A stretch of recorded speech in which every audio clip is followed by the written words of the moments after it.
she at least polite?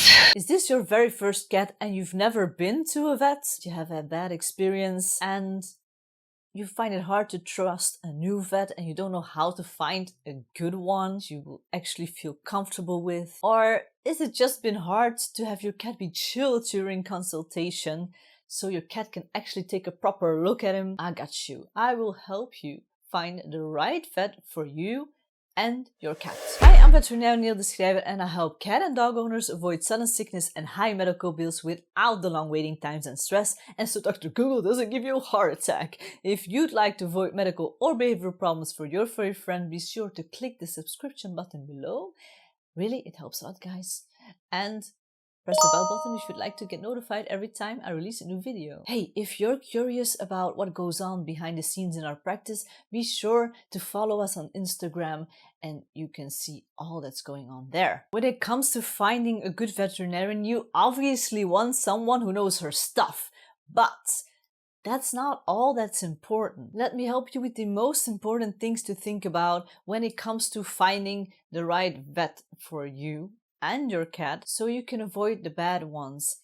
Because let me tell you, just like with people in general, there are some pretty bad vets because they're bad people out there. When it comes to finding the right vet for you and your cat, there are a lot of things to consider. Obviously, you want someone who knows her stuff, but there are some even more important things than that. I mean, like, is she kind? Does she really know how to handle cats? Is she honest? Does she seem sincere? Does she actually care about you and your cat? Or do you feel something's off? Is she at least polite? So I will tell you about at least 7 things to consider. Number 1. A personal touch. When it comes to a good veterinarian, you want to have the feeling that this vet actually knows you and your cat, and you're not just a number that they're just going through like, next, okay, we're through with you, next, pay up, and next, let's go, we don't have time for you, this is not important, let's go. That's really not a nice feeling to have. You want to feel like your vet actually sees you and your cat, so you can ask all your questions that you have at that moment. And if it's a really good vet, in between and right after, they'll ask you, do you still have questions for me? Is that everything? Is there anything else I can do for you? It takes 1 to 2 seconds to ask this question. It's really not that hard. So number 2, they care.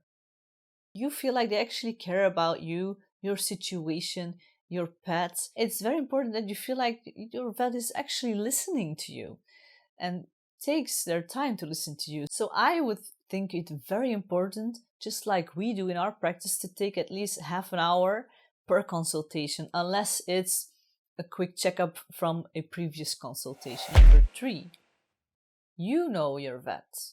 Do you feel like you know your vet, or do you feel like they're keeping up a screen of appearances? You don't feel like they're personal with you. They're just, you're a pet owner. I'm a vet. That's all there is. I feel that's terrible.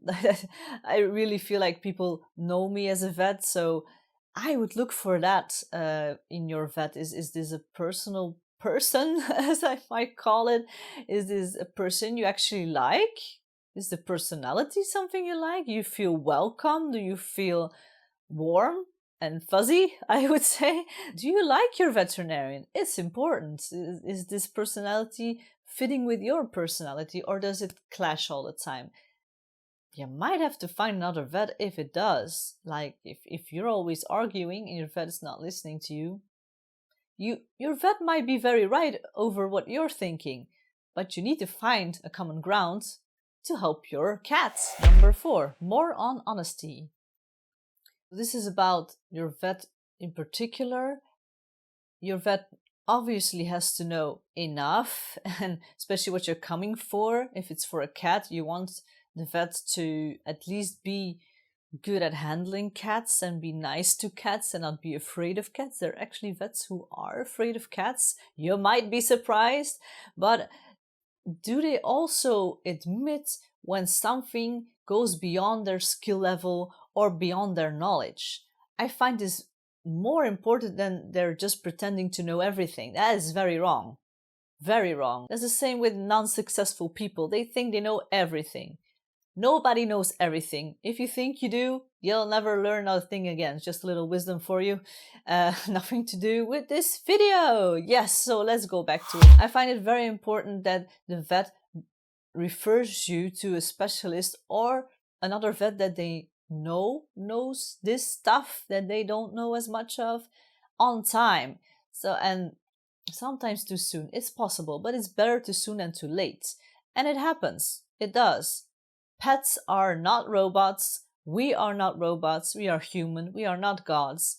And we feel terrible when something goes wrong. Another thing. Number 5. Your vet very clearly feels bad when something goes wrong. Your vet actually has feelings and you feel they are empathic to your situation and when something goes wrong with your cat, but they do keep their calm because that won't help anyone. But you actually feel like they feel sorry that you're in pain because your cat is hurting. Number 6, they follow up. So when your vet actually refers you to someone else, they make sure that you tell them where you came from so this other vet can send a report to us so we can follow up, because again, we actually care what happens even if you leave our office. We want to know if everything's going well over there, and they really don't mean to keep you on as a client, this other vet where we referred you to, because otherwise vets won't refer anymore because we're afraid of losing our dear clients. Number 7, appointments. Try to find a vet that works with appointments only so they can block out the right amount of time that they need for your specific problem, or might not always be a problem, preventive medicine. So they take their time to have your cat and you come in calmly, have your cat feel at ease before they start right away. Don't just put the cat on the table, I know you pay and you're gone. No, that is the same as I told you before. Make sure that it's at least 30 minutes, especially if it's the very first time. Sometimes might be necessary even more time. So yeah, that is very important. What also helps with when it's appointment only, you might be very lucky if you're alone in the waiting room with your cat. Your cat's gonna get much less stressed. What also helps is if in the waiting room there is a separate area to put your carrier, especially a little bit higher, because cats like heights to look over anything. It's really, yeah, the cat's sitting in the tree waiting. I don't know how to call that in English. Is there an actual saying in English about this? Because I can't find it on top of my head. So let me know in the comments, because this is gonna bug me all day. When I first graduated as a vet, I did a lot of replacements, especially because vets often are female these days and they get kids. So I would replace them during their pregnancy and maternity leave. I've seen everything, so I quite know what is nice to have and what not. And not appointments, just a full waiting room was terrible. Not only for me, but also for the owners, because you have all kinds of animals there. Cats, dogs, rabbits, everything together, maybe even birds. We take one pet in, we're already thinking about the full waiting room, which is not nice. You want to just focus on the one animal you have in your room. And with appointment, you kind of know what they're coming for already, so you can be a little bit prepared and things go smoother. And yeah, the full waiting room is terrible. Dogs barking, cats hissing. It was not nice. It made me stressed out. It made the owner stressed out. It made the cat stressed out.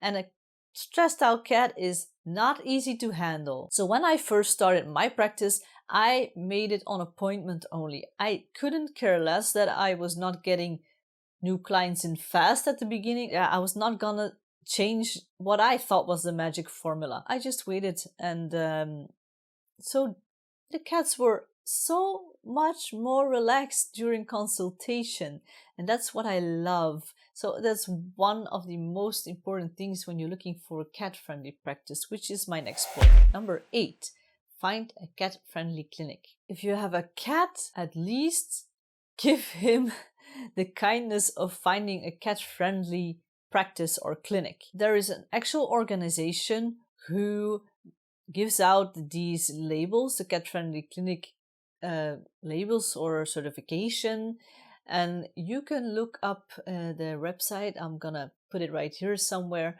but I'm gonna show you how to look up a cat-friendly practice or clinic. And there are 3 types. There is the bronze, the silver, and the gold. You don't necessarily need the gold. I'm a bronze myself. That's just because I don't have an X-ray machine yet. I'm probably gonna look for that in November. Exciting times. That's the only reason I don't have a silver, for instance. I might even go to gold after that, because one of the other reasons was I still worked alone. I'm gonna have an assistant soon, so that might change things as well.